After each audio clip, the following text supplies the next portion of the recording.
Hello, friends, and happy Friday. The furnace is going. I apologize. I'm late, but happy Friday. And I have here the Matches Memorial Friday 7 Ellie with nothing in it because I'm late. Everything's late. I'm sorry. I'll explain. How is everyone doing tonight? My brother 45's in line to pick up pizza. How about that? I'm going to go through everybody here, but it's going to take me a while because I know a lot of you guys were here before me. So they already said hello to Piper on the 45. And let's scroll back to the beginning. Ronnie Ewing, Tyson versus Poe. We will talk about that, I'm sure, Ronnie. David Bookshop, good to see you. Big Dave, I don't remember if Big Dave, how you doing? It doesn't matter if I remember. Gary Edminster, how you doing, Gary? And there's Bona Piper. Gary Patrick Grant. And I thought James Steidel, Jeffrey Feinberg. The gang's all here. Steph and Skip Kane, good to see you guys. I think we're caught up. If I missed you, I apologize. Good to see you. This was a hectic start. But, we got back from Pittsburgh yesterday. I had one of the weirdest nights last night because for reasons I do not understand, I could not sleep. It's pretty rare that I can't sleep. I can usually fall asleep at the drop of a pin. Drop of a pin, drop of a dime, drop of a hat, whatever you drop. Last night I was physically tired. I just could not turn off. And I didn't fall asleep until it was about 5:30 this morning. And yeah, it's just been strange ever since. There's the Smooth Piper. How you doing, Peter? And Mark in Rhode Island. He was late too. He was ordering from Halterman. I hope you got me a donut there, Mark. Donnie T, how you doing? Bagog bronze pack for you. Fantastic. Enjoy. James, so what did you think of the Velvet? I haven't had a chance to try it yet. Cool. I do hope you enjoy it. So let me get this lit because I'm way behind here. That's not why I'm late, by the way. I didn't film my lighter. I got to back up. There's Big Country Briar. Just changed filters and clean furnace so can finally turn them on. Sounds good, Cole.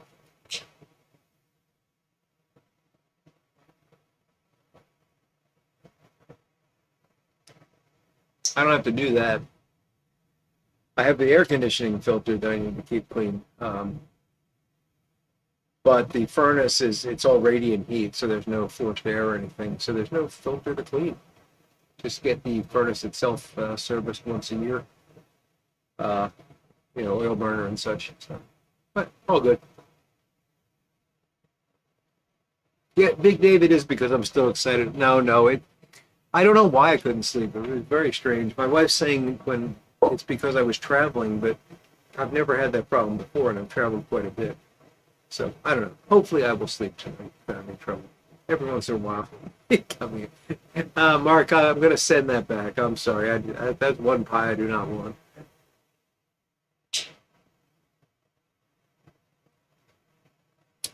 But anyway, that's not why I'm late. I'm late because we went out to dinner tonight, and we were just enjoying ourselves. The service was a bit slow. It was a very crowded restaurant. And I just wasn't even giving it a second thought as we're driving home because I thought it was about 7:15 or something. We pulled into the driveway. I said, I wonder how much time I've got to get ready. It was 4 minutes to 8. So it's 8 minutes after now. So 12 minutes ago, I was pulling into my driveway. So I think I pulled that together pretty darn quickly.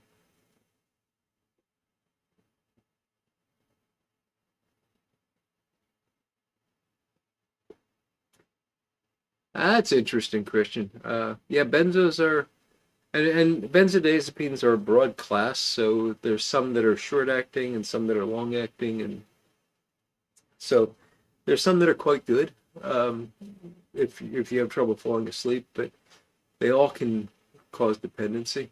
6 to 10% is pretty high.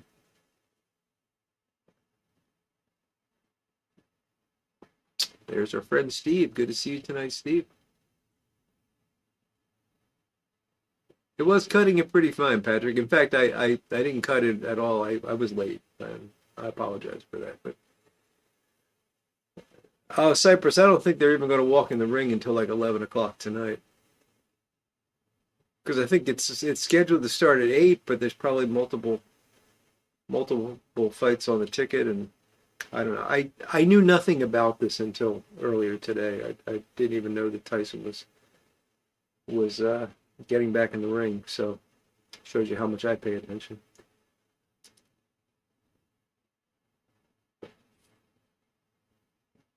Ah, okay. Paul Johnson says there's 3 fights before the main event, so that's going to put us till at least 11, maybe later than that. Because I'm assuming they're in Las Vegas, right? So it's not going to be Eastern time.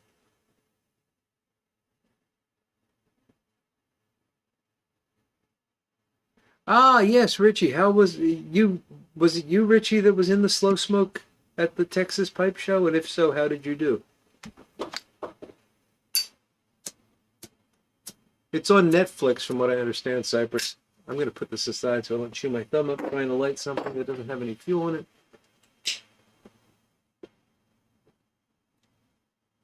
Which does not mean I won't pick it up later and try it again. In case I didn't mention, I loaded this whip on a bookshop while I was chatting. And that's what we got here.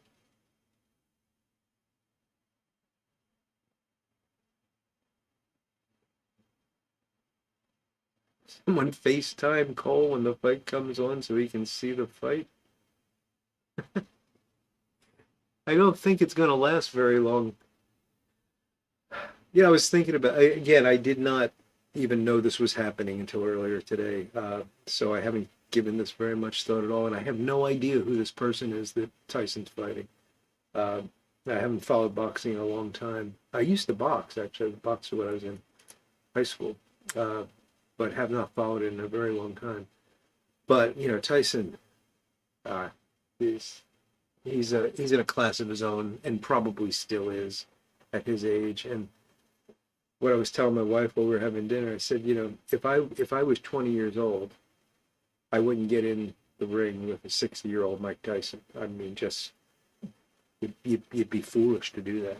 The man is, I mean, he's a vicious beast. I mean, and I don't mean that about him as a human being. I just mean when he's boxing, he's a machine.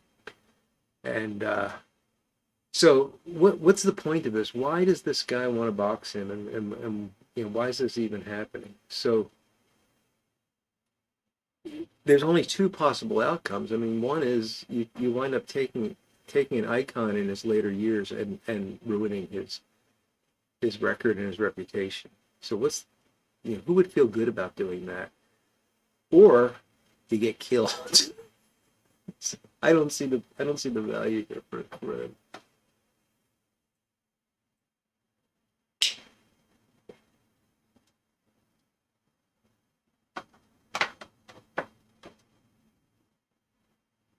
Yeah, Steph, I saw some of I was traveling last week, so I saw some of the pictures you posted from the Texas Pipe Show and appreciate them. I'm going to have to go back and look more carefully. But yeah, I was excited to see those, to see that somebody was cataloging it. So look forward to seeing more.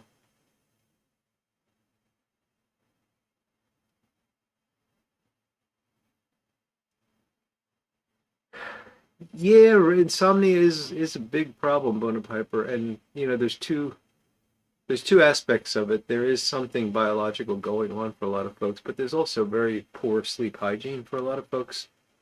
Uh, you know, one of the things that I am really a stickler about is getting up at the same time every day as much as possible. And as soon as I go off of that, that's when I start having trouble falling asleep at night. The other thing that messes me up is my after dinner naps, which I do tend to take by accident. I'm not intending to take them, but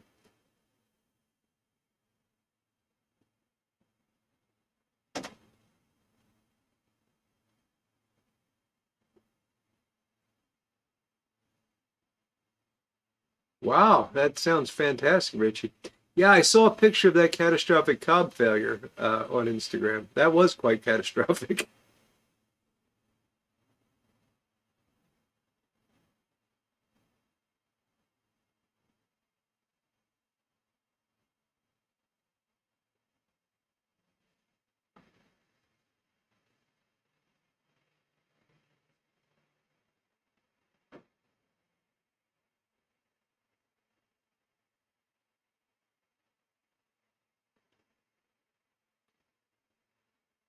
Gordy, busy studying for an ISA arborist certification exam. Well, fantastic, Gordy.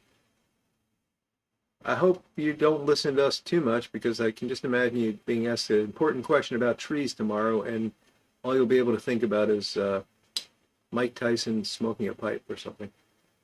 Uh, Paul Johnson says that Jake Paul is a self-made promoter YouTube sensation. I never heard of him until today. Won quite a few fights. He's actually good, but not a fan of him. A DM hope he. Okay.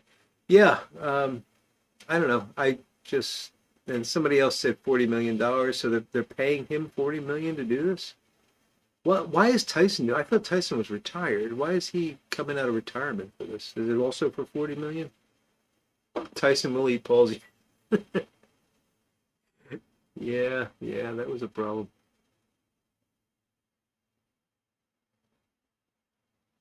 Oh, Paragon Piper, that's terrible. Yeah, some of those long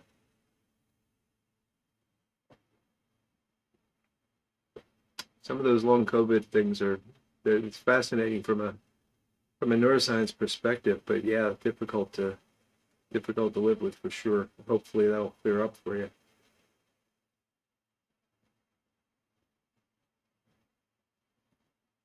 Having insomnia for any length of time isn't fun, but 3 years, that's rough.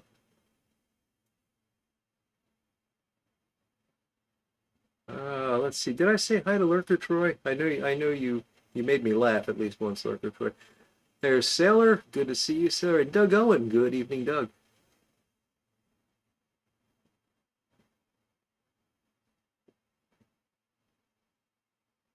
Big Dave is asking me if it's true about the Amish in Pennsylvania and the election. Dave, I can say with 100% certainty that there are Amish in Pennsylvania and there was an election. So yes, I think it is all true.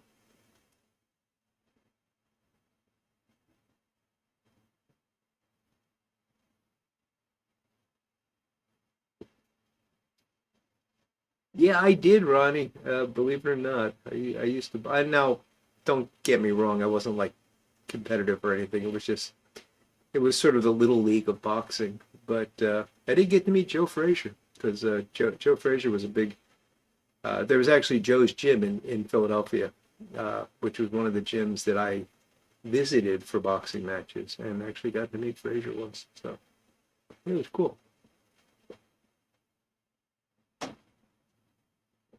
Patrick Grant calling for an impromptu bowl call, and he's allowed to do that. So he's got H&U FAM, 65% Latakia. God bless you, Patrick. 7 early 2024 St. Nicholas 673 KS and a Natty Daddy beer. Good for you. Yep, that's one of the reasons why we fall asleep, Christian. The, the the nervous system in your gut takes over and puts the nervous system in your head to sleep.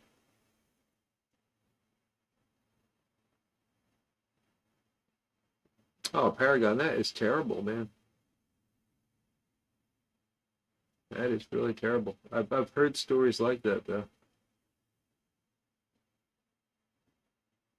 But I guess you could say that the alternative isn't great either. So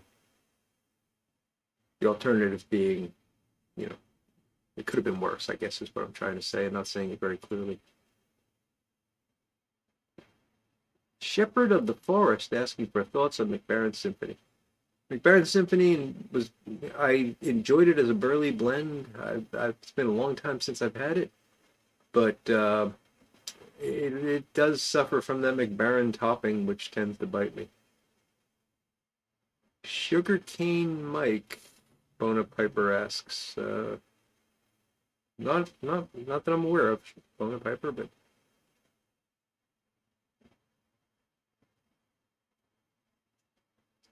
well, Cole, let's hope for that then.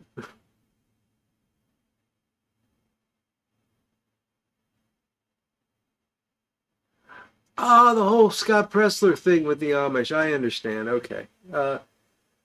So I don't know what degree of influence Scott Pressler had on the Amish. I mean, he certainly did some good stuff in this last election. Yeah, certainly got a lot of uh, young conservatives energized, and I think there's a bright future for him. Um, but oh, Doug, you bite off one man's ear and you're labeled for life. Um, but I think the Amish, actually a big part of the Amish vote this time around, and it sounds odd even to say that, had to do with raw milk. There's been a crackdown on raw milk sales recently. And whether or not that was due to something the Biden administration did or not, I don't know. But apparently that's what motivated a lot of them.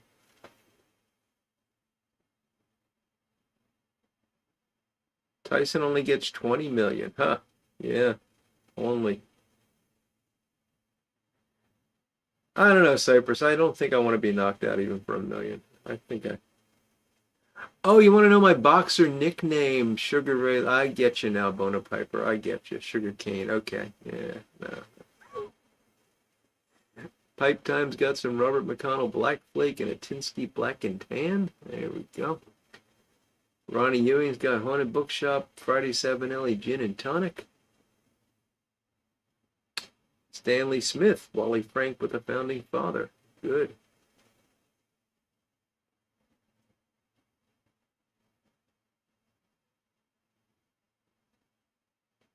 Yo, Billy Piper, how you doing, Donnie? Big Dave, there was probably a lot of reasons the Amish got out and voted, but it was an odd thing, but there was just so much odd. I My greatest hope for the next 4 years is that we could just have less strange stuff happening because it was getting to the point where it was just, you keep using the phrase you can't make this stuff up because you can't, and so that's my greatest hope.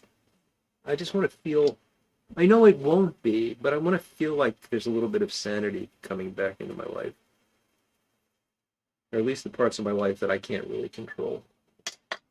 The parts of my life that I can control are, for the most part, sane.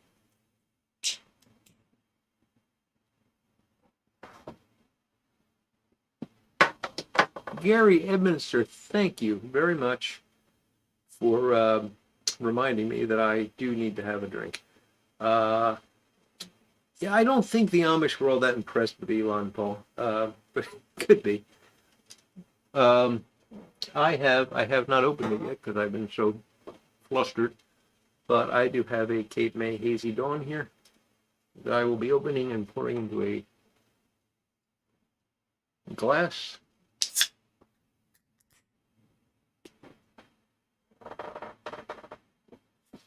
Lovely.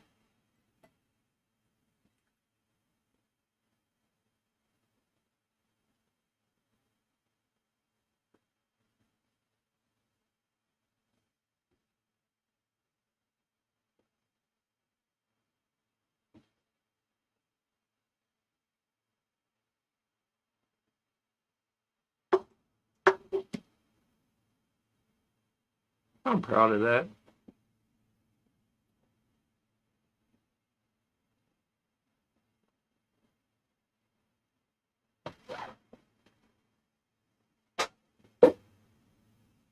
It probably was an FDA decision, Doug. Yeah. I don't know. I know almost nothing about raw milk other than there are some serious health risks consuming it, but also people claim some significant health benefits. That's all I know.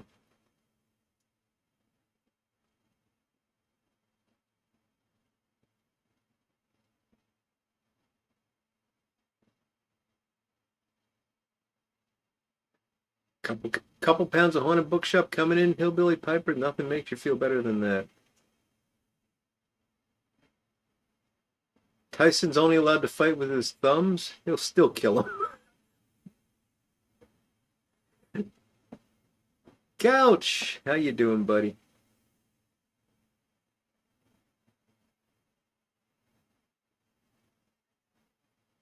You're right, Big Dave. In a couple of years, no one will remember. They'll become the Mondale Ferraro of the future.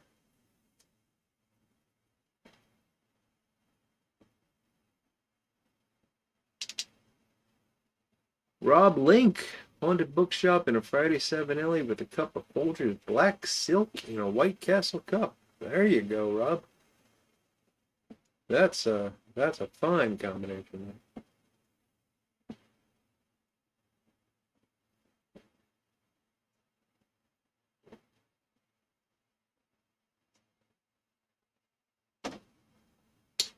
Yeah, there were some bullets dodged there, Doug, and I guess the lesson is remain ever vigilant because you don't know when they're going to try again.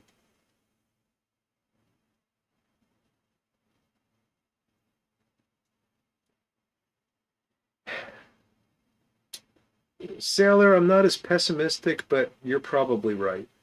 Uh, I'm still hopeful, though. But you're probably right.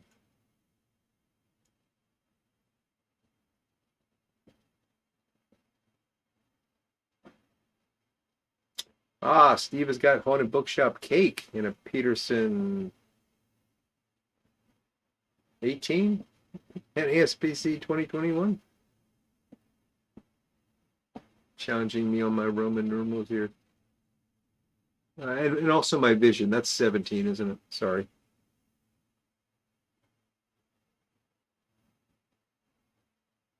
Ron Hardcrackers, how you doing, Ron? Good to see you, buddy.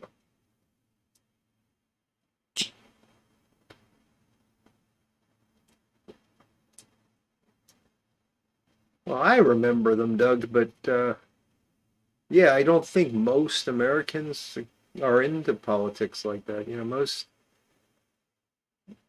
Yeah, I think I've talked about this before. I've been a big fan of debates, the presidential debates, since the first election I voted in. So yeah, it's going all the way back to the '80s. I don't think I've missed one. And but that's the kind of person I am. I just enjoy it. I enjoy the discourse and the arguing and the strategy and everything. Um, but I don't think most people are like that. I don't think most people could tell you who ran in the past three presidential elections. To be able to go back three, I bet most people couldn't do it. Giving you both the presidential candidate and the running.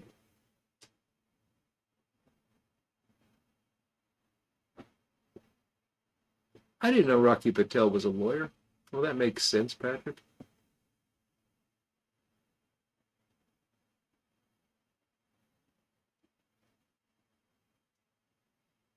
Jeffrey Feinberg's got some Gallup Balkan Flake in a Stanwell Bulldog. Sounds nice, Jeffrey.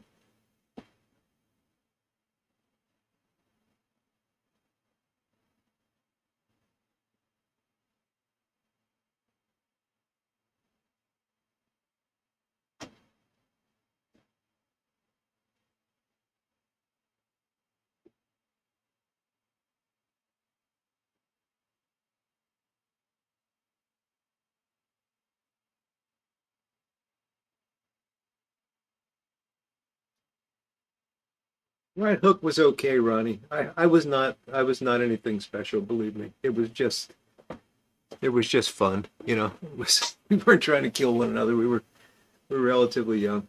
The cool thing about boxing though was that once word got out around my high school that I was doing it, because it wasn't a high school thing. It was there were these local athletic clubs, and I was part of one of those athletic clubs. Um, Once word got out, I never had any problems in high school. People were afraid of me, and not for good reason.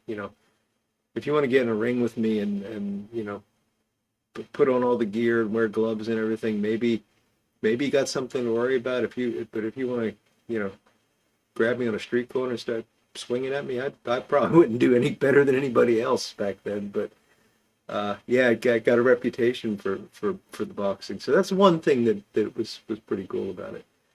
But it was okay. I don't even remember like records or anything like that. But it was just good fun. A lot of camaraderie. It was more about learning the skills and learning to duck, learning different ways of defending and how to take advantage of gaps and stuff. It was more about that than actually winning fights.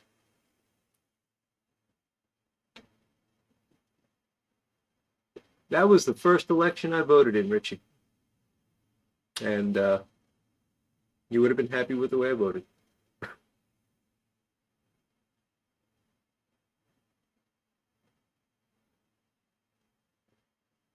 Ah, boy, John, Doug, if you would have asked me, was there a third party candidate in 1980, I would have probably said no. But seeing the name John Anderson, it's ringing a very, very dim bell. Uh, yeah, interesting.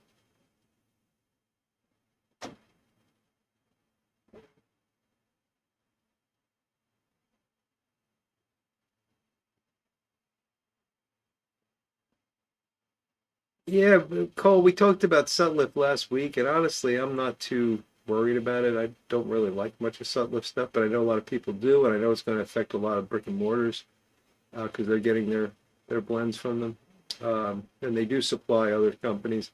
I don't know about Cornell and Deal. I mean, Cornell and Deal tend to shop around for all their stuff, so I don't know if they're really dependent on them. And I've never had a Sutliff blend that was even remotely like a Cornell and Deal Burley, so I don't know.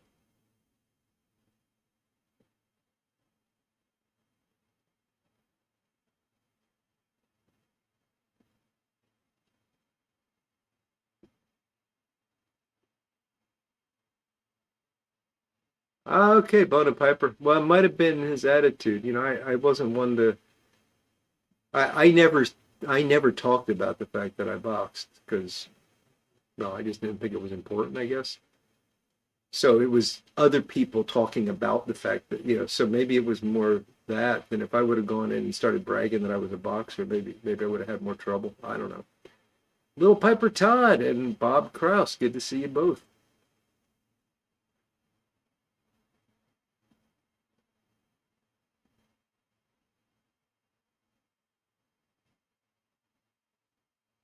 It's a great story, Roddy.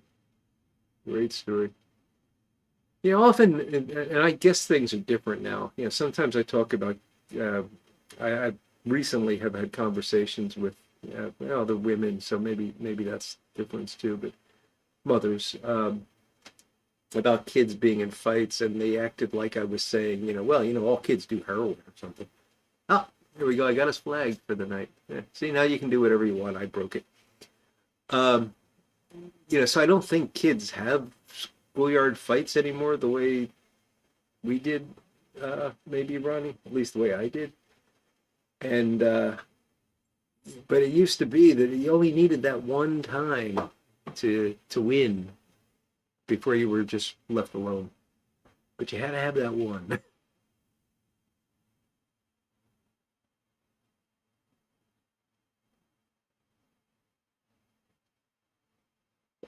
Saint Rocco.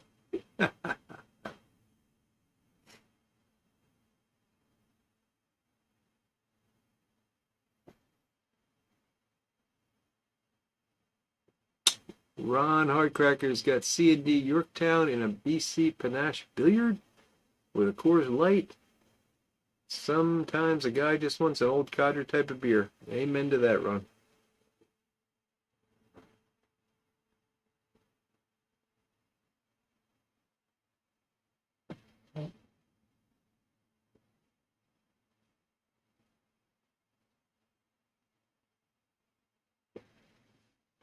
There you go. Doug's weighing in on the Sutliff bulk blends, pared down considerably. Um, that gives you some answer there, Cole. All right, Steph, thanks for joining us. I hope you have a great night and a good weekend. Give our best to Skip.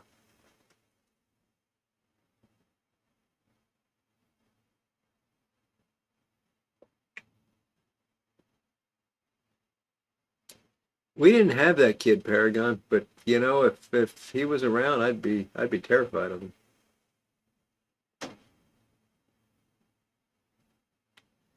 No, Christian, I went to a Catholic boys' school and we had a uniform. Well, it wasn't a uniform, but we had to wear a suit, a shirt, a tie, and a sport coat. Uh, so yeah, didn't wear a Golden Glove shirt for sure.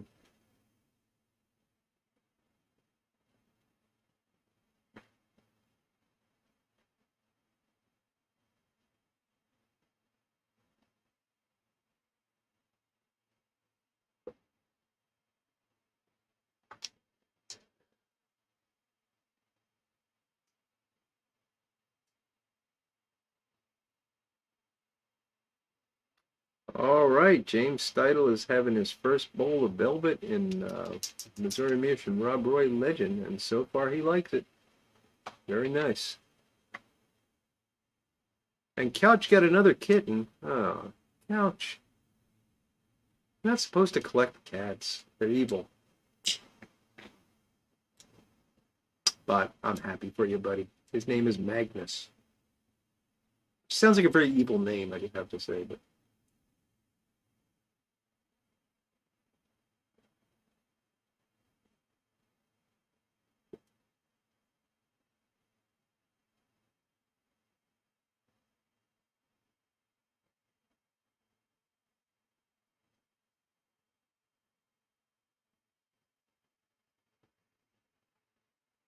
is that true, Cole? Most people have never been in a fight. I mean, maybe I just had a weird upbringing, but I seemed like I was always getting in a fight when I was a kid.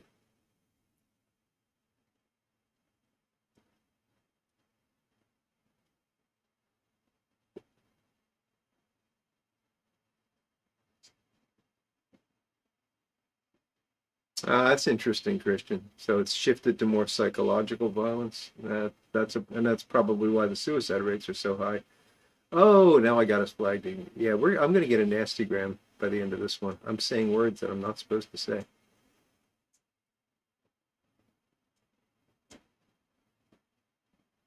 And Sailor forgot to mention in the excitement that he's got some Shandygaff and an Ola Caminetto pot from the mid-70s. Very nice. Okay, Couch, if it's a gathering, then forget it.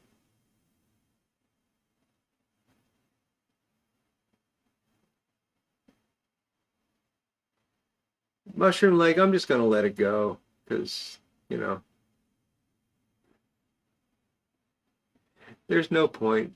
You guys all know about the T. gondii infection that cats carry. If you don't know about that, look it up. T period GONDI tells you everything you need to know.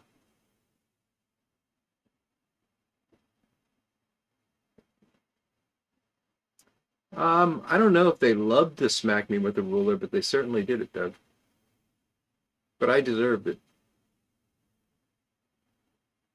James Steidle's sister has a cat named Magnus. Must be a common cat name. Steve, you got a cat named you got a sister with a cat named Magnus too? That seems highly unlikely. I'm assuming you're referring to something else.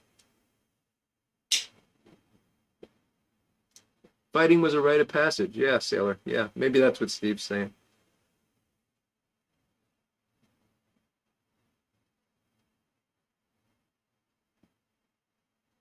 Oh, it just doesn't kind of suck, Paragon. It just flat out sucks. Northwest Pipe Smoker, how you doing, buddy? Grew up in an Italian Catholic part of West Denver, and many friends went to parochial school, and they did get whacked on their knuckles by nuns. Indeed.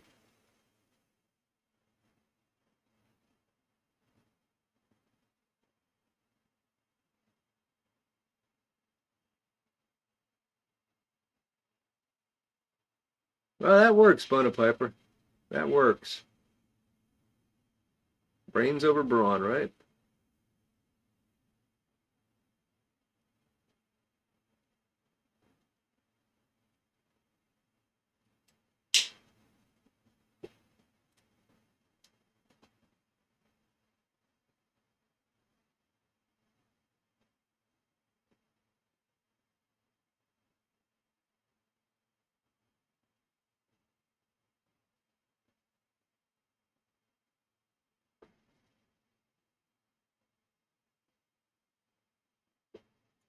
Yeah, Ron, that was the funny thing back when I was in, and this is the Catholic school thing, you get in a fight, well, you get picked on. Okay, let's just put it that way. So the bully would single you out and would, you know, push you around and punch you, whatever, and you do what you figured was the right thing to do in that situation. You'd go and you'd tell one of the nuns that, Johnny just beat me up in the schoolyard.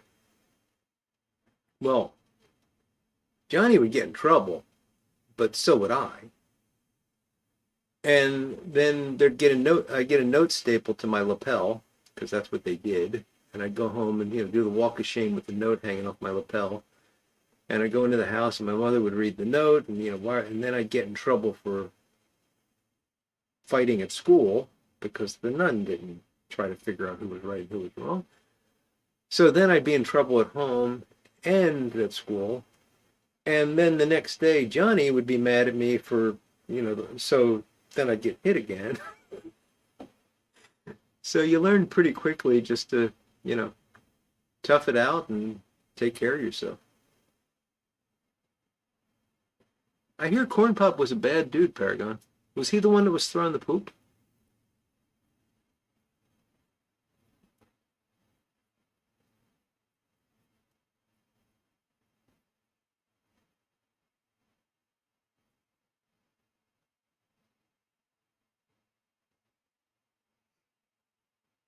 There was definitely some barbecuing going on, Doug.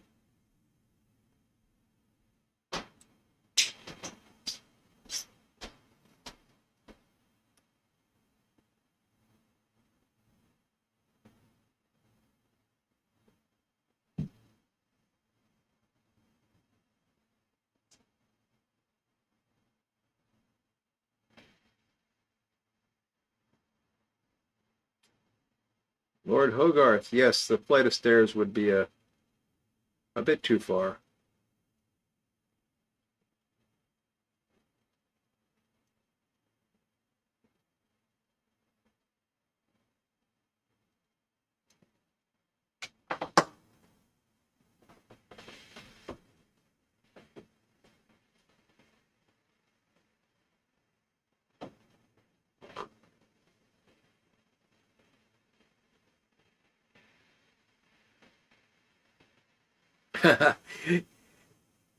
That's a good point, Doug. It may be that it drove us to pipes.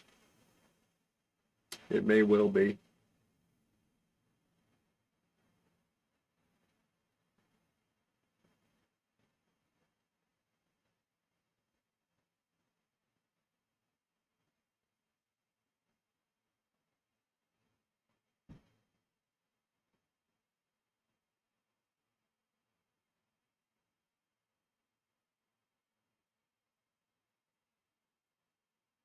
Okay, Paragon, I'm starting to piece this together. Now I believe that Joe has been throwing some poop, but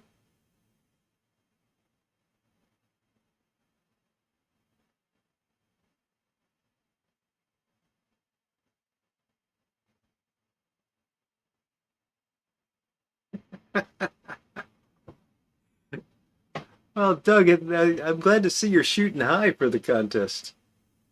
I'm sure I'm sure you and Tom will be locked in a fierce competition there.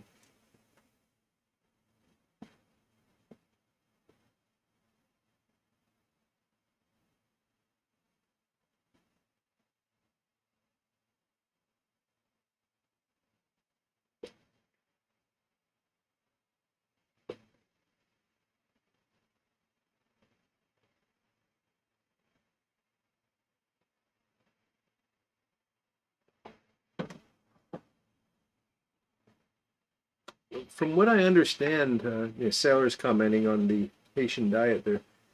From what I understand, it's a cultural. Well, it is all cultural.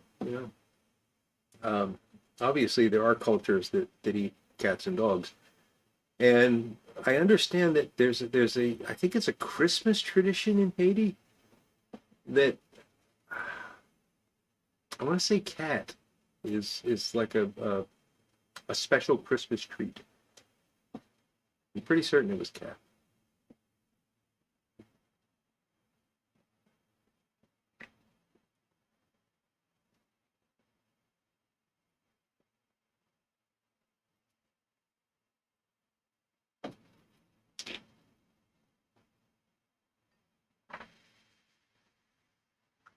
And if you picked me up, okay, granted they weren't picked up, but if you picked me up and dropped me in the middle of Haiti, and I didn't speak whatever version of French they're speaking, I think it's a French-based language, and I didn't have any place to live, and I didn't have a job, and I'm not going to starve, so I'm going to find something to eat. And for me, it might be well, I don't even know what the wildlife is like there, but maybe I'd try to fish, or maybe I'd I don't know, find a way to snare a rabbit or something. But if you're in the middle of an urban center, what are you going to do? So I don't think there's anything. A lot of people viewed that as if you were saying something bad about those people, and I don't think that's the case. I think it was just a recognition of the reality of what was happening, and it was a bad situation for everyone.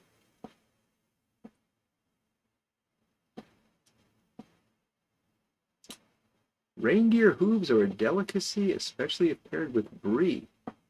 I did not know that, Jeffrey, but I imagine that could happen. Bad Company Piper UK is smoking his first 7LE 320 with some Union Square. Great blend. Is it Creole, Bona Piper? I was going to say Creole, but it didn't seem right. Because when I think of Creole, I think more of like Louisiana. But I guess there was influence there. Right, it was the Creole from Haiti and the well, Haiti Caribbean, and then there was the Acadian, uh, which I believe came down from your neck of the woods.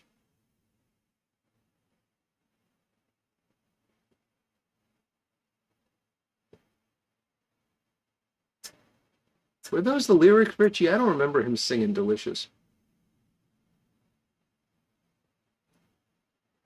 Absolutely, Doug. We don't want that Christmas tradition for Sultan.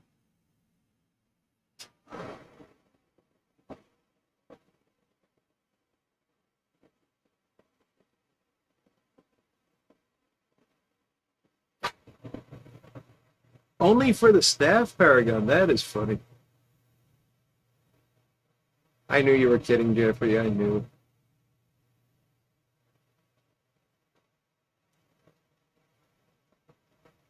Free breakfast at the Ohio show.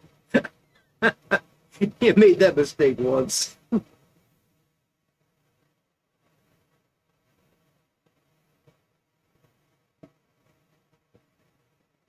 It is a good one, mushroom leg. Yeah,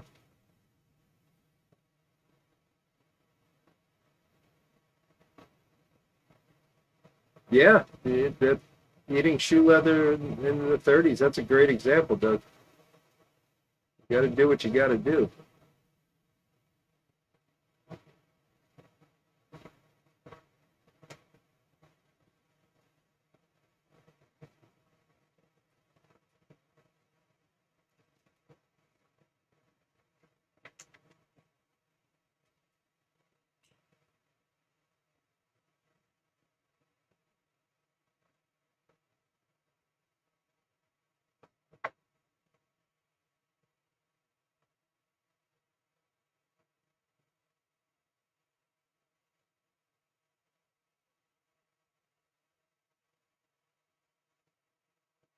Okay, so the Acadians were actually exiled by the British. Wow.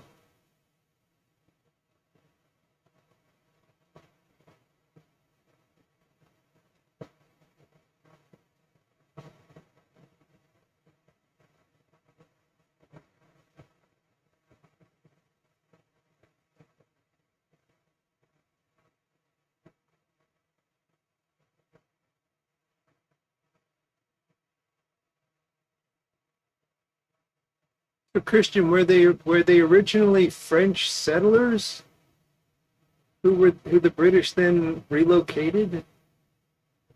And did they relocate them from Canada to the South? I'm sorry, I guess I could look this up later. I'm just curious. Don't mean to put you on the spot, buddy. I'm just very curious about it. And the Acadian Perique, Richie, is obviously from Louisiana, but it's named that because of the Acadian influence.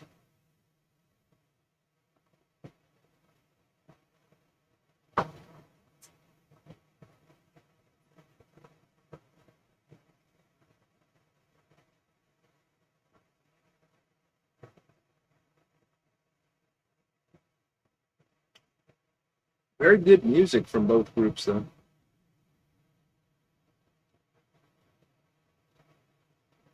I guess Zydeco is Cajun, I'm assuming, but I think there's Acadian influence there.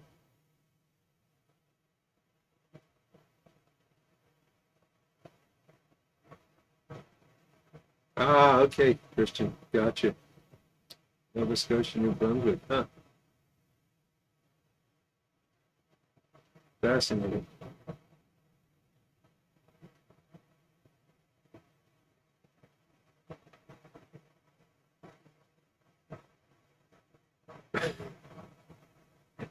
Oh, that is a great story, Doug. There's some restaurants I'd like to do that in. Have a pizza delivered.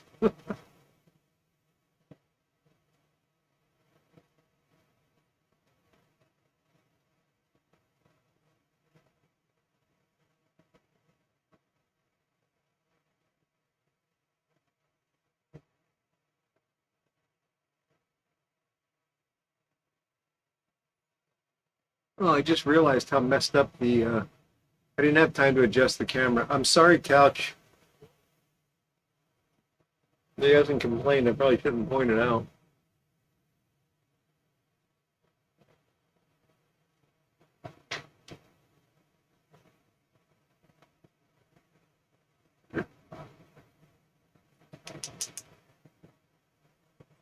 So I was in Pittsburgh last week. I should tell you a bit about that. Went through all of my late father-in-law's fishing stuff, and there was a lot of it. It took a lot longer than I was expecting. Um, it was something, and I wound up bringing home about 20 fishing rods that need to be repaired in one way or the other.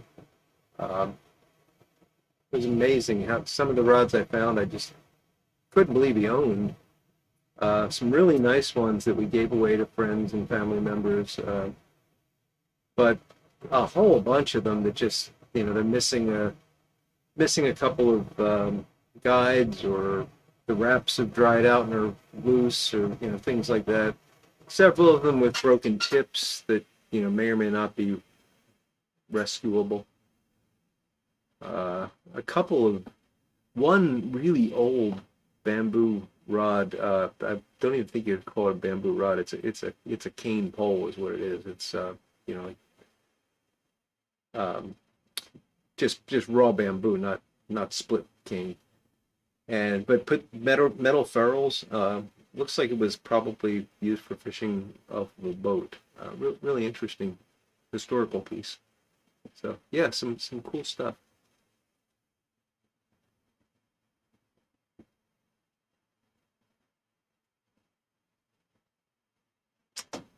You're a generous man, Couch.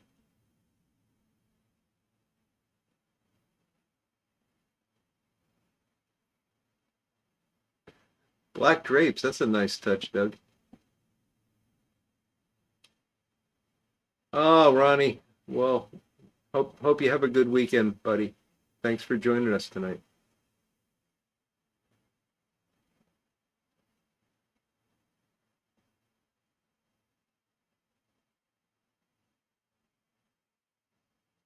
All right, we'll look that up, Christian. That yeah, that is moving.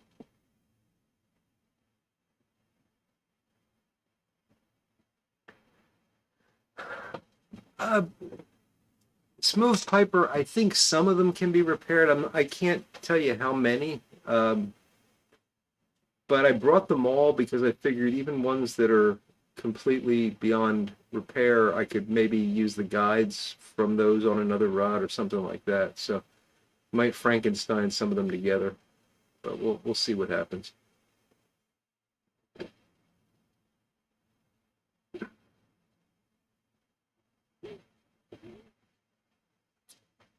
Catching sharks. That's interesting. I'm sure they put up quite a fight, Richie.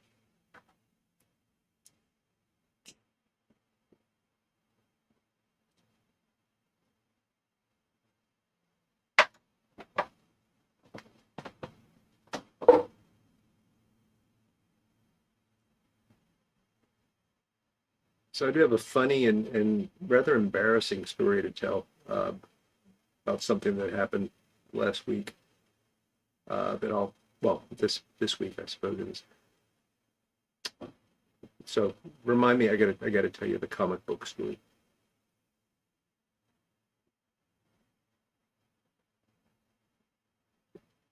Yeah, Patrick, it's not going to be something I do quickly. I mean, I'll go through and I'll pick out the ones that are easy to fix, and I'll get them back to my mother-in-law so she can either give them out to friends or uh, maybe sell them. Although she doesn't seem all that interested in selling any of it, she wants to make sure the people that'll use it will get it. The remainders, they're really going to be more of a hobby for me. You know, over time, I may or may not get to the ones that are the more extensive restorations, and maybe even make some videos about it. I don't know. We'll see. Ah, Pipe Time wants to see some video. Yeah, we'll see. Maybe.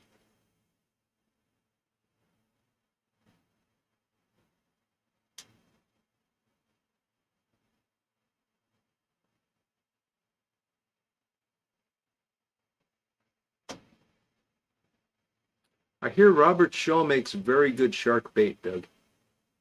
You need a big hook, but catch big sharks.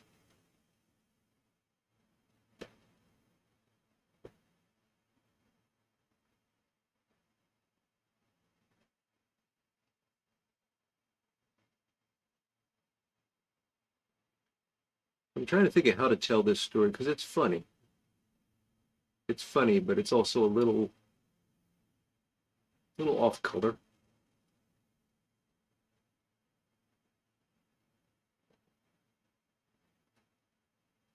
I don't want it to come off disrespectfully.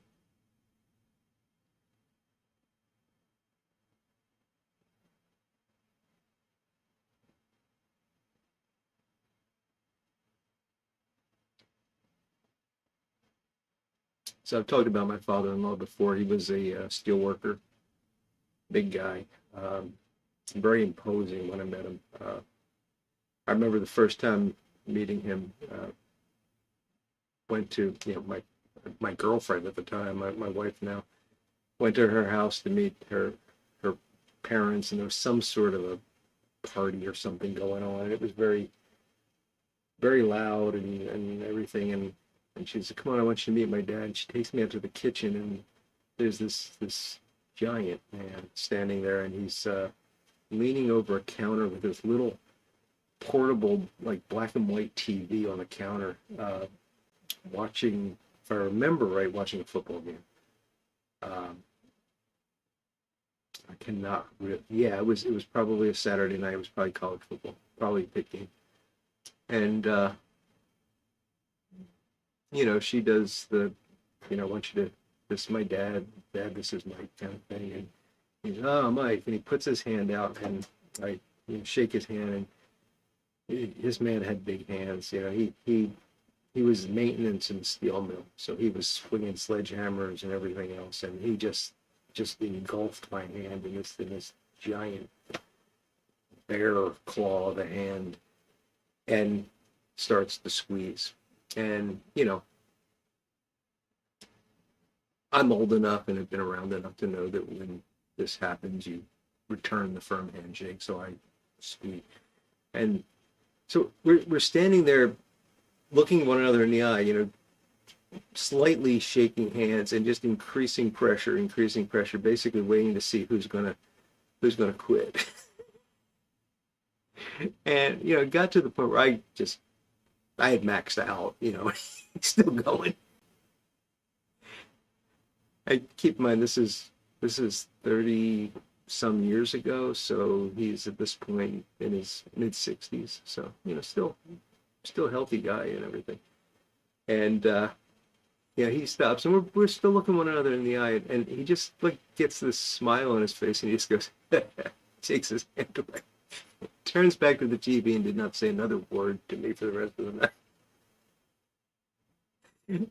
So that's the kind of guy he was. He was very imposing, but he was a real nice guy, real sweetheart, very generous, very caring, but he didn't want to be on his bad side. But I was, super fortunate to know him. Super fortunate that he got me into fly fishing and fly tying, and I think that it was one of the greatest privileges of my life to be able to sort through all of this stuff and to sort of get a little sense of how he thought about things, what he valued, what he thought was important. Because you find things as you're going through stuff. You find like newspaper clippings or business cards from like the fishing pier that he went to, or a matchbook from a bar that was in some town that he went fishing and stuff like that. The various lures that he would buy, and it's funny. There was this one lure, I think it was called like the woo fly or something like that. It was just a little jig with like a marabou tail on it. He probably had about 10 of these. They were still in their original packaging that he had clearly purchased at different times in different places. And I don't know if he was just like buying them and forgetting that he had them already, or if he liked them and was collecting them. I didn't find any of them that were out of their packaging, so I don't know. It's just interesting to kind of go through all this and try to piece together the person. It was almost like an archaeological thing, but it was a lot of fun. At times it was a little hard, trying to, because there's emotion involved and everything. But the whole time I'm talking to him, and his name was Ray, and I'm there's a big clump of yarn that was for fly tying, but all different colors of yarn mixed together and all that. And I'm like, what am I going to do with this? And I go, and it's in this container, and I grab it, and as I'm squeezing it, I feel something in my hand. It's not yarn, obviously, it's hard. And I go, and I open my hand up, and I start to, and embedded in this yarn are all these hooks, all these fishing hooks. And I thought, and I just said out loud, Ray, what did you do? Why would you do this? So it was a great time, because the whole time I was talking to him, and it was like he was there with me going through this stuff. Of course, he would have been furiously mad at me for doing it, but I know now he would see the need for it and would be fully behind it. So it was an interesting time. Phil Rivera, how you doing, Phil? Great to see you. So anyway, I got to give you a little bit of background for the story, and I'm out of Haunted Bookshop, so let me get another pipe out here, and we're gonna do. Yeah,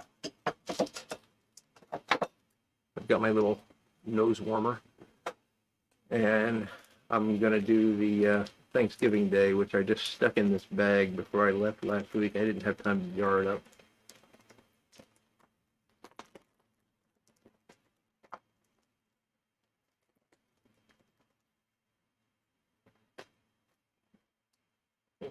Well, that must have been an interesting encounter, Ron.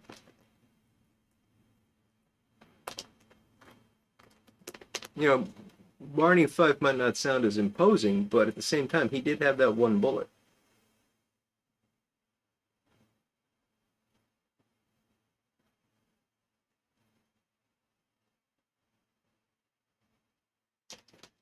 So, Ray was a Korean War veteran, and he didn't like to talk about the war. And the few things that he told me were not pleasant memories. I've talked about this before, how he always talked about how cold he was and how he had to stand in freezing water, and he was convinced right up until the day he died that that water ruined his legs, and that's one of the reasons he couldn't walk later in life, was because the the freezing of his legs. And yeah, probably didn't help, I'll say that. But he did occasionally talk to me about some of the, shall we say, shenanigans that went on. And I mean, the other thing you need to know is that Ray liked to have a few beers. I like to have a few beers. And when I, really got to know him, I was living in Pittsburgh, writing my thesis for my graduate degree. Was living with his daughter, who was working at the university, my wife, and I stayed at home in order to write the thesis. And she would leave at like 8:45 to drive to the university for her job. And about 5 minutes to 9, there'd be a knock on the door, and it was Ray. And he'd say, we got to go and we got to do this thing, and we got to go here, and we got to do this. And we would then proceed to go from club to club, because they were all private clubs that he went to, which were essentially bars, but because they were clubs, they got to work around the blue laws and everything, and they could stay open later and all that. And you had to sign in at these things every week, or else you could lose your membership or something. So he was always signing the books and stuff, and then we'd have to have a beer, and then we'd go to the next one, and and then maybe we'd get some food, and then we'd have a beer, and this is what life was like for me for quite a while when I was supposed to be writing my thesis. And eventually, my wife made me move the computer back to the university and insisted that I write the thesis at the university, because otherwise it was never going to get done. And she was right, because we were having too much fun. So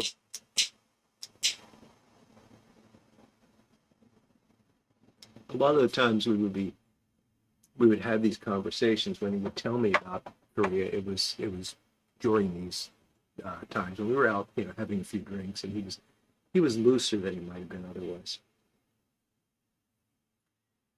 And one of the things he told me about was that he had a collection of comic books that he had gotten in Korea. And I forget the exact words he used to describe them, but just to cut to the chase, these were pornographic comic books. Okay, they're comic books, so it's not like he was, we had some illegal pornography collection or something, but they were comic books that were adult themed comics. And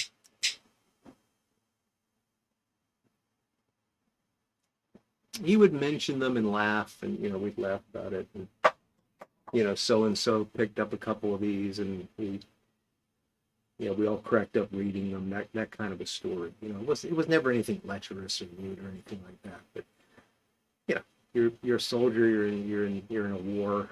These are the kind of things that just kind of make life a little easier, a little more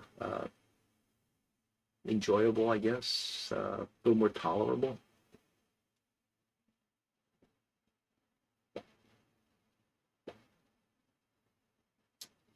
So years later, his health was starting to fail, and we were actually in the room that I was cleaning out, and he was showing me some stuff, some fishing rods. And I think at the time, it was actually only about a year before he passed. I think he was, well, the reason we were doing it was that we were going to Virginia Beach, and he wanted to do some pier fishing while we were in Virginia Beach. So he was having me get some tackle together and things like that. But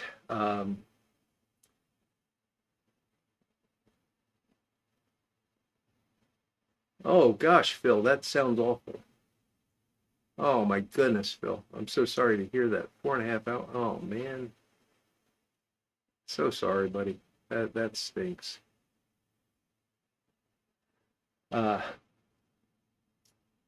So to get back to the story, I think part of the reason he wanted to do this so badly was he wanted to show me the things he had, and sort of he knew that he wasn't going to be around for much longer, and he was sort of getting me ready for the job that I had to do.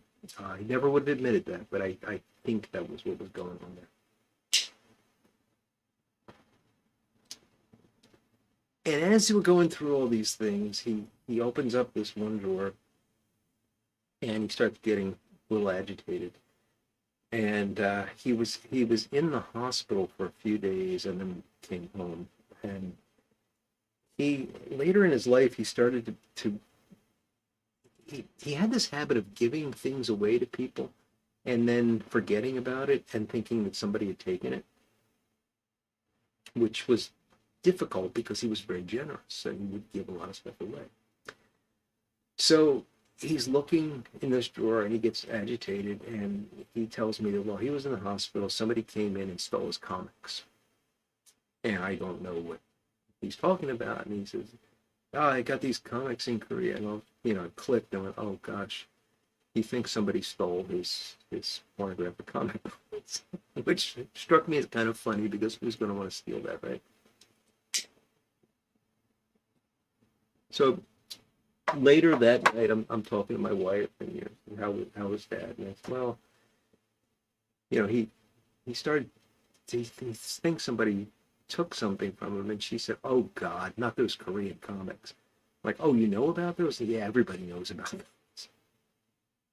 So this was a bit of a relief because I thought it was some dark secret or something, and apparently everybody knew he had them and all that. So he probably just doesn't remember where he put them. Anyway, that's all the background we need. So I'm cleaning out and I open this drawer up and there's all this stuff in it. I'm going through it and it's a very deep drawer. And way in the back, I reach back and there's a bunch of like little paper things and I pull out this little pamphlet that's about this big. Yeah, not very big at all. And very colorful cover, but just like a construction paper cover with black print on it. And it says Blondie and Dagwood. And I'm not thinking, I'm sorting out fishing tackle and stuff. I see Blondie and Dagwood. I go, oh, this must be some like promotional thing for Blondie and Dagwood comics or something. I start flipping through it. I'm like, oh no, oh my goodness. I wish I'd never opened it. And it wasn't in any way erotic. It was just disturbing. It wasn't funny. It just was disturbing, and I have no idea why these things exist because it's only like 10 or 12 pages long. I closed it. I put it back, and I found like 10 of these things all way in the back of this drawer. I went, oh, these are the comics that he thought somebody stole. So I gathered them all up, and the drawer was all cleaned out. I put them back in the drawer, and I closed it. Later, I tell my wife, guess what I found? And, we have a laugh about it. She then tells her mom, my mother-in-law, who's in her 80s. And her reaction is, oh, he still had more of those? I thought I burned them all. So we all laugh about that. So fine. So we're getting ready. It's the night before we're leaving. We're going to leave early in the morning. And I think to myself, I can't leave those in that drawer. He's got, the rest of his family's going to be going through this stuff. And okay, his wife knows about it. That's fine. But he's got 2 other daughters. I don't know if they know about it. He's got 2 granddaughters. Now, granted, these people are, the granddaughters are in their 30s now, but I met them 30 years ago. So I've known these kids since they were like 2 and 6 years old or something. And I'm still thinking of them like these little girls. I'm thinking, I can't let them see their grandfather in that light. I can't leave these things like this. So I make an excuse to go upstairs, and I take them and I put them in my back pocket. And I don't know what I'm going to do with them, but I figure, at least they won't be there for somebody to find. And so I get them out, and I get back to the hotel. I actually put them in the trunk of the car. And the next morning, we have to stop by the house to pick up a couple things on our way out. And my wife wants to use the restroom, and I'm gathering up some stuff. And my mother-in-law says, oh, here's this bag. And in the bag, I can see is a pair of my wife's shoes. And I say, oh, yeah, that's Lisa's shoes. I mentioned, no. And she starts opening the bag and she looks at me and she says, "It's another one of those comics. It fell out of your pocket last night." And I wanted to make sure you got it. And I didn't know what to say. I was just so embarrassed in that moment. It's like, does she think I want these because I like them or something? I mean, she doesn't understand what. And all I could think to do was to say, "Oh, I thought I got them all," and we both laughed at it. So I've just been terribly embarrassed by this the whole time. I hope you enjoyed that story. That's the end of it finally. But it was terribly embarrassing. Um, I hope I did the right thing. I don't know what I'm going to do with these, because there's the other weird fact that I don't know. Like, should I destroy them? I mean, I don't like that they exist, but at the same time, they might be in it. I don't know why they were produced. Maybe it's like war propaganda or something, and I don't know. So anyway, that's my story.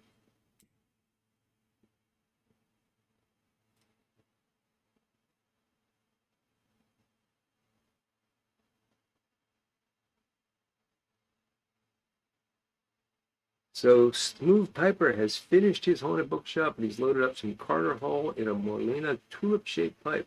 Very nice. Yeah, maybe I should, Doug. I don't know. I don't really want to send these to anybody. I just want them to go away.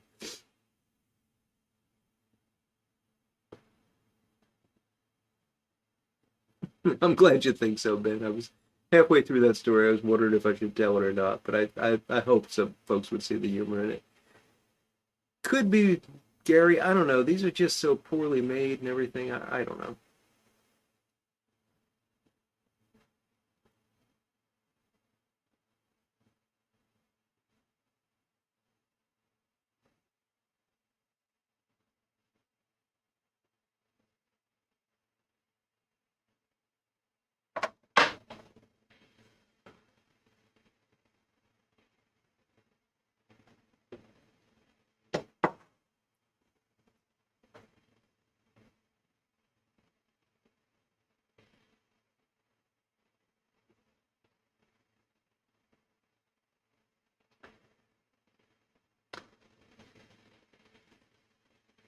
Raffle them off.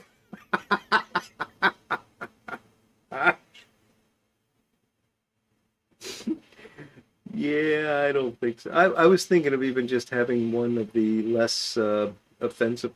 Actually, the covers are all very non-offensive, and a couple of them just look like they're normal. Like I said, the Blondie and Dagwood was the first one, and I actually thought it was a Blondie and Dagwood cartoon or comic strip. It clearly wasn't.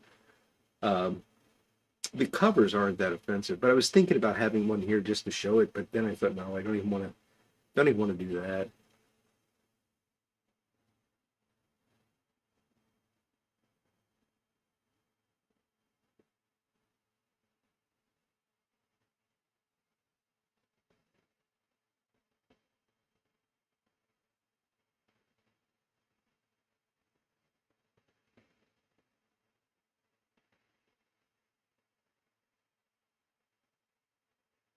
Doug, I can't tell you how disturbed I am to hear that.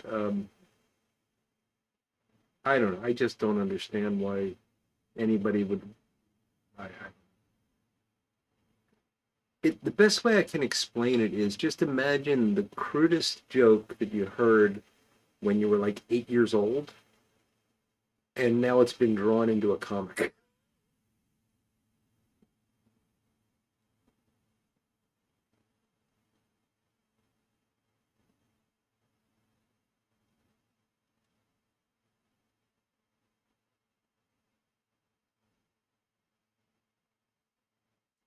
Yeah, there could be, Mark. I hadn't thought of Korean War reenactors. Are there Korean War reenactors? I'm sorry if that's a stupid question, Ron, but I know that we reenact like Civil War and Revolutionary War, but do we reenact foreign wars?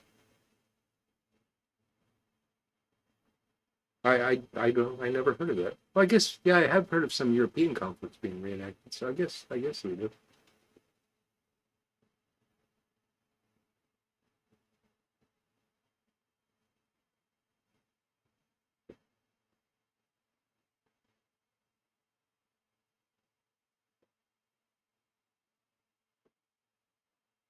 Old time version of heavy metal. You know what I was thinking as we were driving back from Pittsburgh, and this was just stuck in my head because of the embarrassing nature of it. I was thinking about it, and it's more akin, I think, to some of the Japanese stuff these days, which I truly don't understand that either. But I understand that, well, what I do understand is that there are pornographic Japanese cartoons that is a really big market for. And I, again, I don't understand why anybody would want pornographic cartoons. It just seems like two things that shouldn't go together. Like, I don't know. Uh, like little innocent lambs and viciously hungry lions. You just shouldn't put those two things together.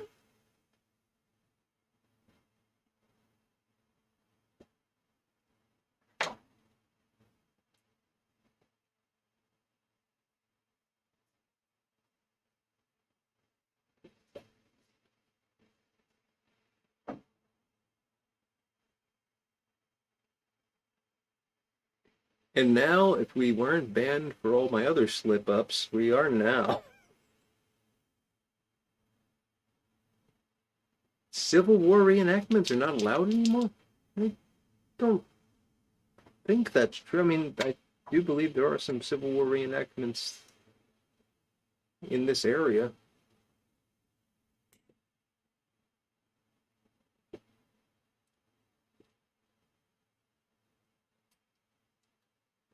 There were Civil War novels. Wow, that's interesting, Ron.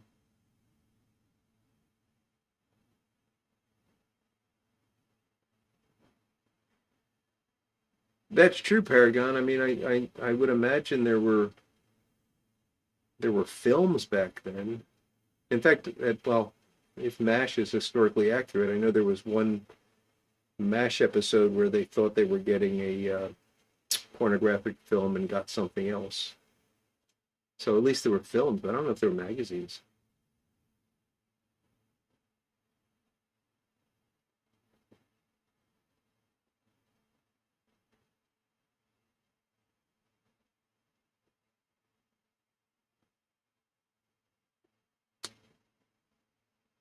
Chris Webber, I'm so glad you're just coming in because what you missed, you just please don't watch the replay. That's all I'll say.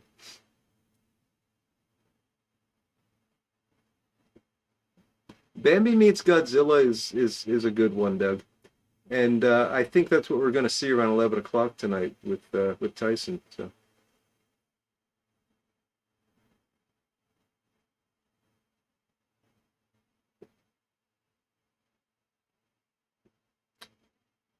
I don't remember Richie. Maybe it was one of the episodes where he came in because I kind of remember McLean Stevenson being in that episode, but I don't know. It's been a while since I've seen it. Yeah, I thought there were still Civil War reenactments, Codger Jim. Thank you for confirming that.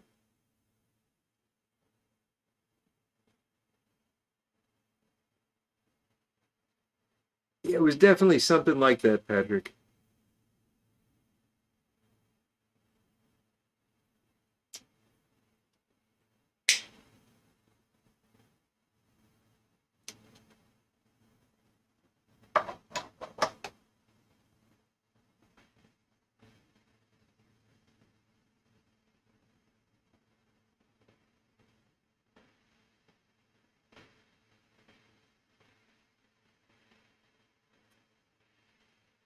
Still alive and well, says Ron. Well, good, good. I'm glad. I like reenactments.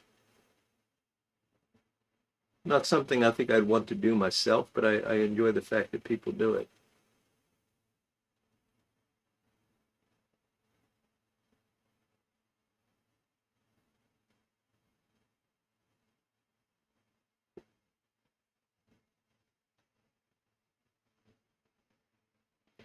I remember there was a movie that Harry Morgan wanted to see, but I don't think it was that. I think it was It might have been like a Sonia Henney movie or something like that, like the ice skating. It was something. Yeah, it wasn't anything blue.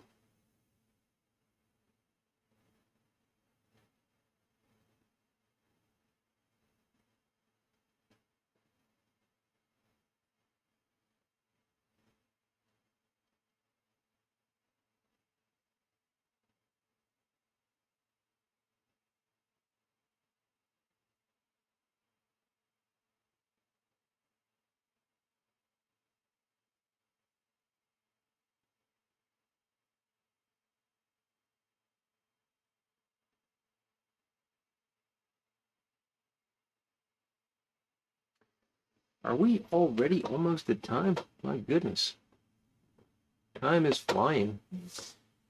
We'll go a wee bit late since I was a wee bit late getting started. And by the way, the Thanksgiving Day is continuing to be wonderful. I did not take it with me when I was in Pittsburgh, so I had a bowl last night after we got back. I will say the topping's still a bit heavy for me, but it goes away after a bit. But the underlying tobacco is really good.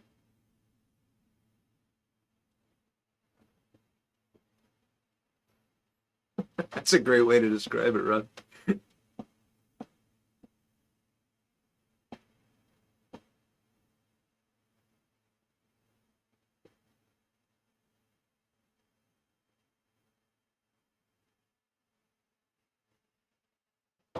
Let's just for the heck of it, I'm going to see if I can find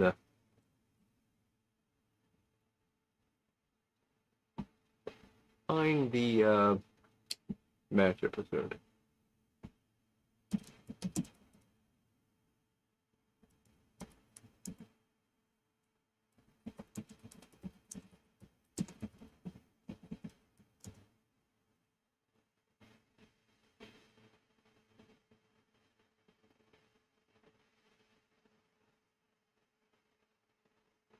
Okay, here we go. The episode is called "The Moon is Not Blue."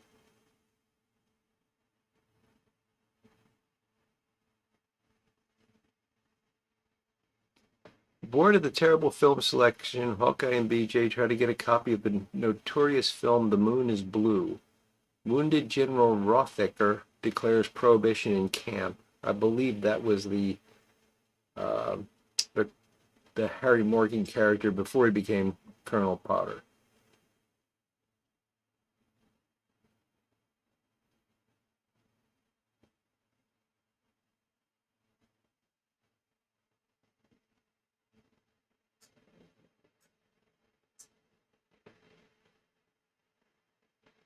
Just continuity goofs. We don't care about those. So there you have it.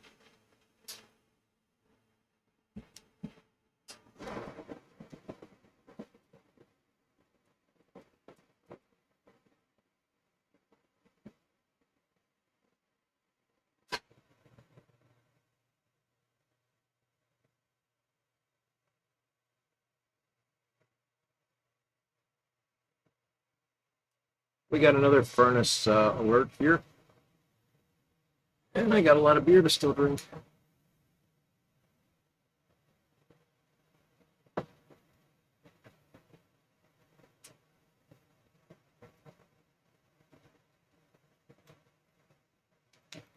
So if we were betting men, how many of you think Tyson's gonna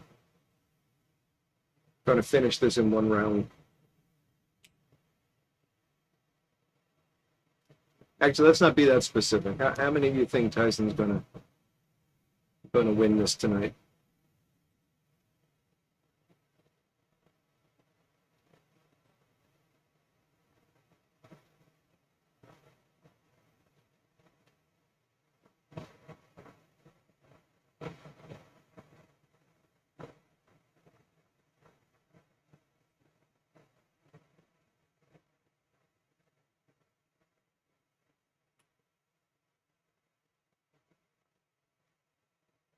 I'm counting. So far, we got 3 Tyson.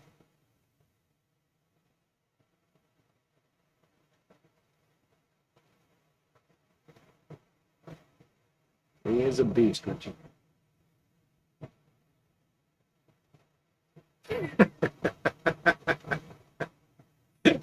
All right, Paragon. I'll count that as a 5th.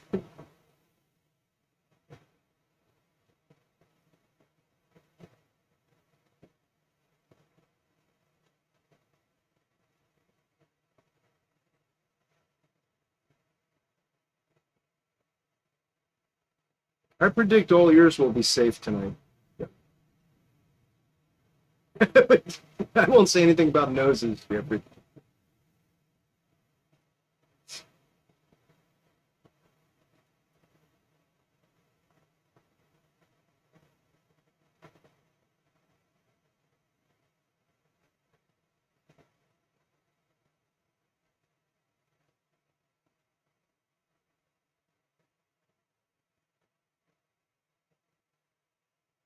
I agree with you, Peter. He's getting old, but man, he still looks pretty good for his age.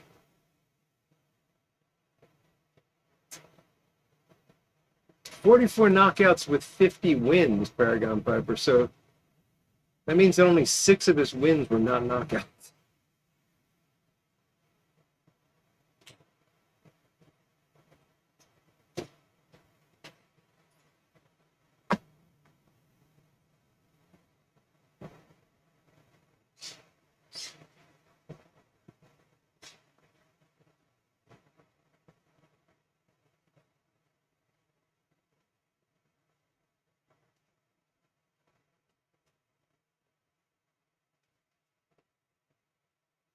All right, good point, Brian. So giving Jake a chance at least there.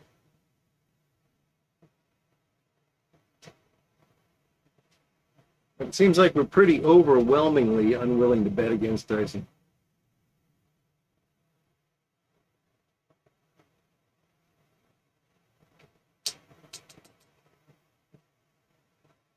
Yeah, Richie, 6 guys, and one of them lost an ear.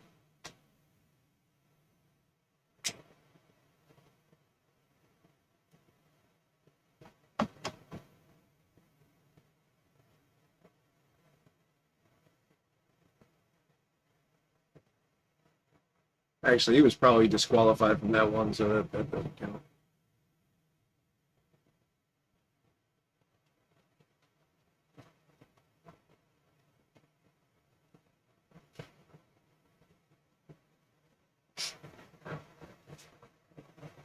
Yes, yes, yours, Doug. I get it. I get it.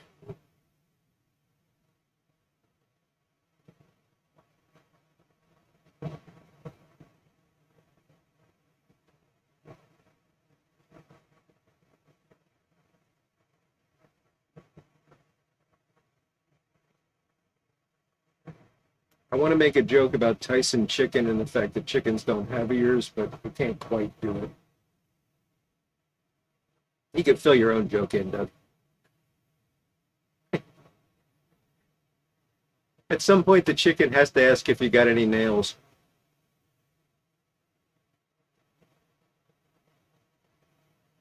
Foster Brooks.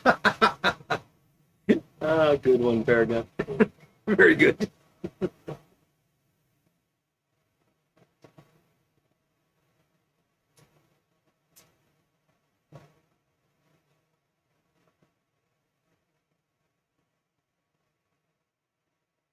Oh, there's going to be a lot of happy bank accounts after this run, I'm sure.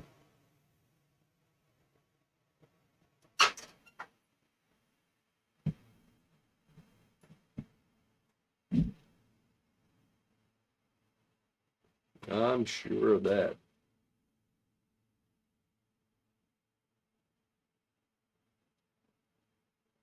Is that true, Brian? That's hilarious.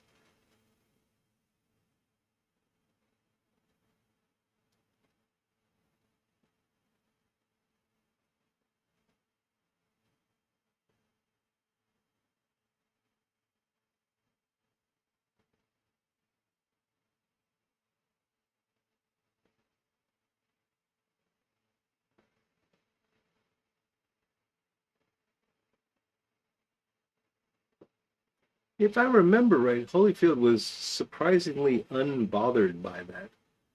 Um, I mean, he wasn't happy, but could have reacted a lot worse.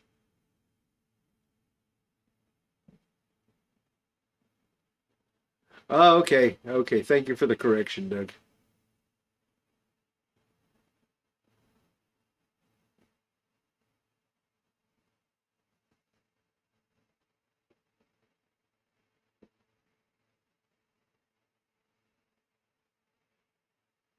Yeah, the thing about the bartender's ears was never specified in the joke, so it's good to get that level of detail.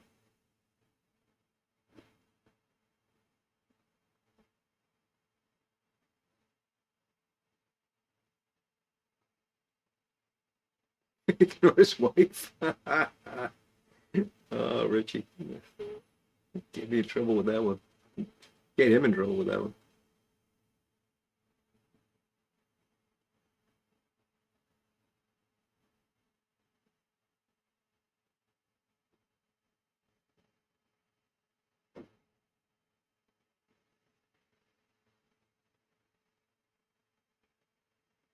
There's a documentary about Mike Tyson that I think is called Tyson. I could be wrong. Came out in probably like 2010, 2009, somewhere around there. Yeah, maybe a little bit earlier than that. But I heard the director interviewed, and he said that he had this agreement with Tyson where he could, you know, he had full access, covered his whole life. Um, and the stipulation was that Tyson wanted to see it before it was released. He didn't say he wanted to edit it or have any control. He just wanted to see it before it was released. And the interview I heard with the director, he describes the scene of viewing it for the first time with Tyson, and the way he describes it, it just you can imagine yourself in this situation. You know, he says we're sitting there in this dark room, just the two of us, and the movie comes on, and he's sitting right next to me, and I'm realizing that this guy's about to see exactly what I think of him and what the world thinks of him, and he's an incredibly dangerous and sometimes violent man, and we're the only two people in this room, and he's going to think that whatever's up there is my fault. So he's terrified. And he's apparently sat there silently through the whole thing. And the movie ended and the lights come up. And he said that Tyson turned to him, looked him in the eye, and said, and I'm not going to get the quote exactly right, but he said something like, "I'm a really scary man." And then he got up and walked out of the room, and that was it. And it wasn't like he was proud of it. It was like he was surprised to have seen that. So interesting. 2008. I was close. It's a good documentary.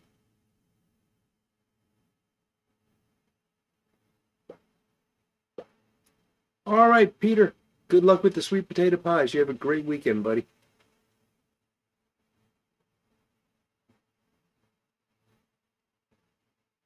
Why do pirates complain about the price of corn?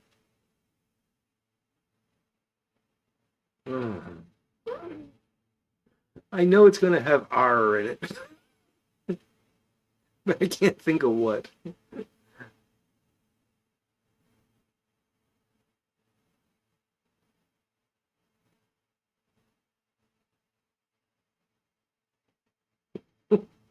Why? Okay, Doug, I give up. Why do pirates complain about the price of corn? Well, of course, it has something to do with ears. Yes, yes.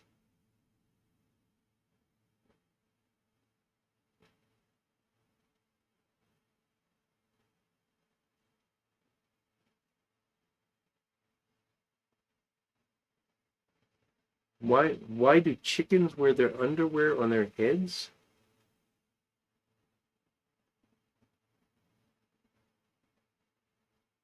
Because it's a bucking. Oh my God, Doug.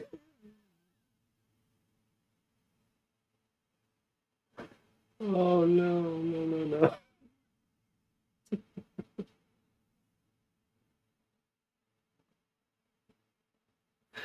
Oh my.